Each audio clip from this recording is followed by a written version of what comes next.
Hello students, welcome to कॉस लॉग्स। तो जैसा कि आप जानते हैं, इस चैनल पे एक सीरीज़ चल रही है जिसमें I am uploading videos on some basic topics of maths and science. So आज का हमारा केमिस्ट्री का टॉपिक है पीरियोडिक प्रॉपर्टीज़। इनऑर्गेनिक केमिस्ट्री का ये एक बहुत इंपॉर्टेंट टॉपिक है जिसमें हम एक बहुत क्रूशियल प्रॉपर्टी पे बात करने वाले हैं, और वो प्रॉपर्टी है इलेक्ट्रॉन गेन इंथैल्पी। ये सबसे ज़्यादा कंफ्यूजिंग प्रॉपर्टी है, स्टूडेंट्स हमेशा इसको समझने में प्रॉब्लम होती है उनको। सो सबसे पहले देखते हैं कि इसका वर्ड क्या कहता है, इसके वर्ड के हिसाब से मीनिंग क्या है। इलेक्ट्रॉन गेन इंथैल्पी मतलब जब भी कोई एक गैशियस एटम इलेक्ट्रॉन को गेन करेगा तो उस केस में कुछ इंथैल्पी एसोसिएटेड है। इंथैल्पी मतलब एनर्जी। सो जब भी कोई एक गैशियस एटम इलेक्ट्रॉन को गेन करता है तो उस केस में जो एनर्जी रिमूव होगी that is our electron gain enthalpy, या जो एनर्जी एसोसिएटेड होगी उस प्रोसेस में उसको हम इलेक्ट्रॉन गेन इंथैल्पी बोलते हैं। अब इसका सिंबल क्या है? Delta. Eg is for electron gain and H is for enthalpy, and delta is basically showing the change in enthalpy, and इसकी यूनिट है किलो जूल्स पर मोल। नाउ इलेक्ट्रॉन गेन इंथैल्पी, जब भी कोई एक गैशियस एटम इलेक्ट्रॉन को accept करता है तो उस केस में कुछ एनर्जी वहाँ पे रिलीज होती है। ओके, नाउ जब भी एनर्जी रिलीज होगी तो हम उसको एक नेगेटिव साइन देंगे। ये चीज़ हमें हमेशा अच्छे से याद होनी चाहिए।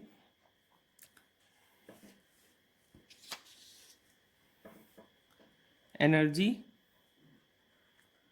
रिलीज्ड को हम नेगेटिव साइन देंगे।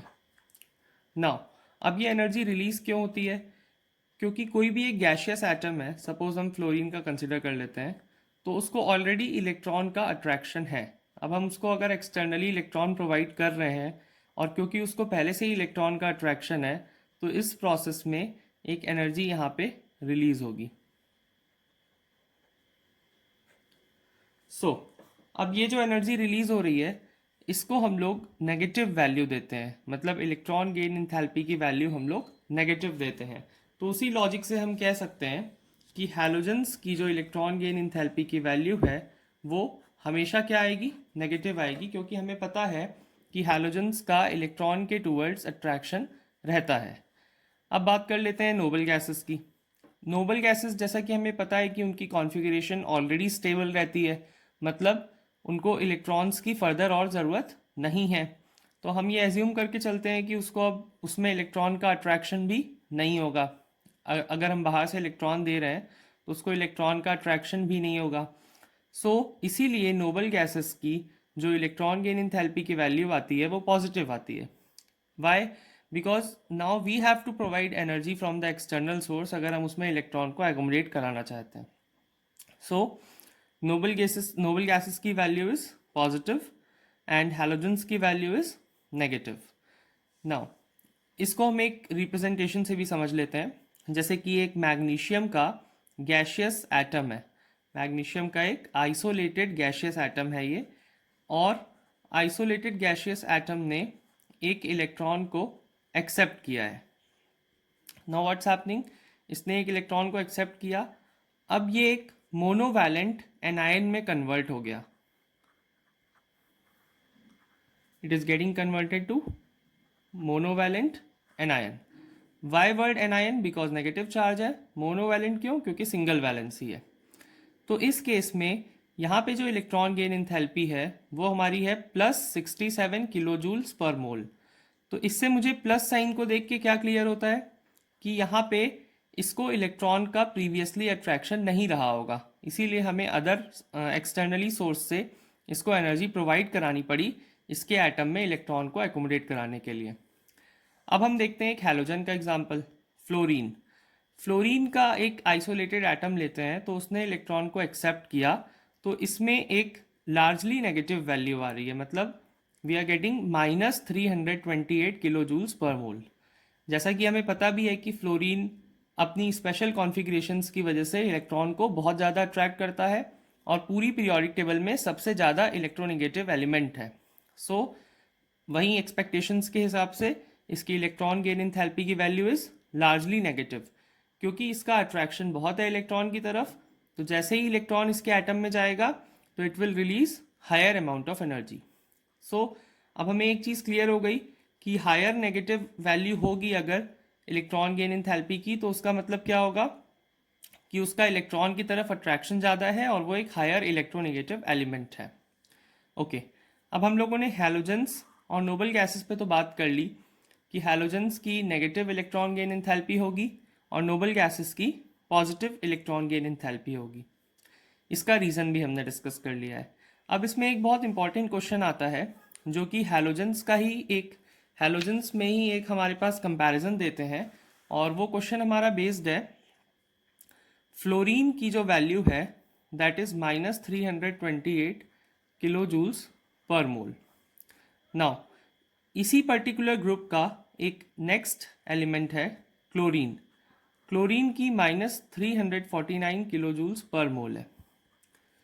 अब हम देखते हैं कि यहाँ पे फ्लोरीन से ज़्यादा नेगेटिव वैल्यू क्लोरीन की है, जबकि स्टूडेंट्स थिंक कि फ्लोरीन तो ज़्यादा इलेक्ट्रोनेगेटिव एलिमेंट है या fluorine is most electronegative element of the whole periodic table.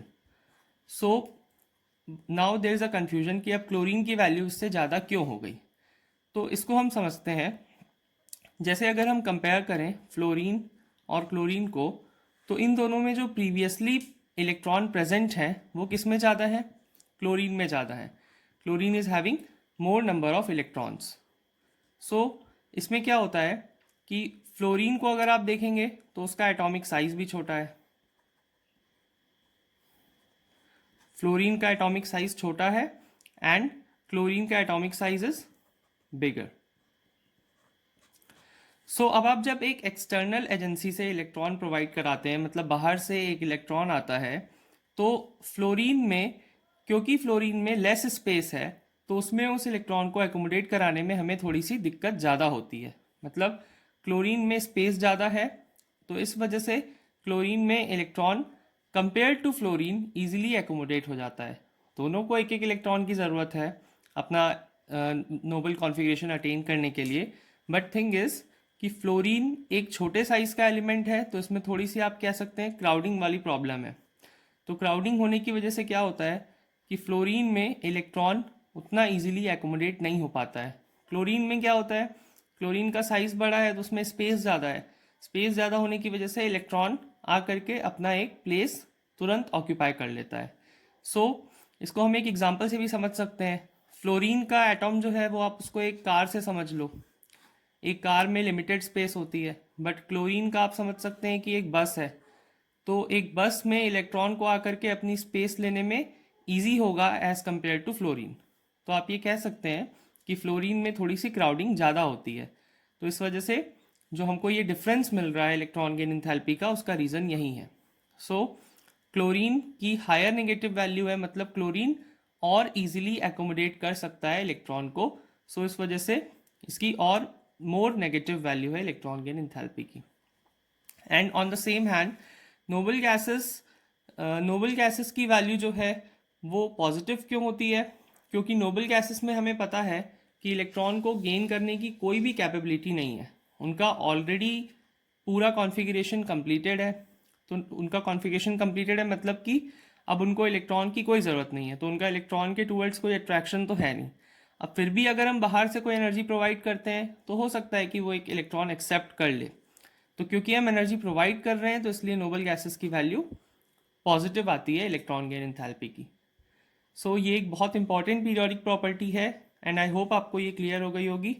And if you got the video then share it also.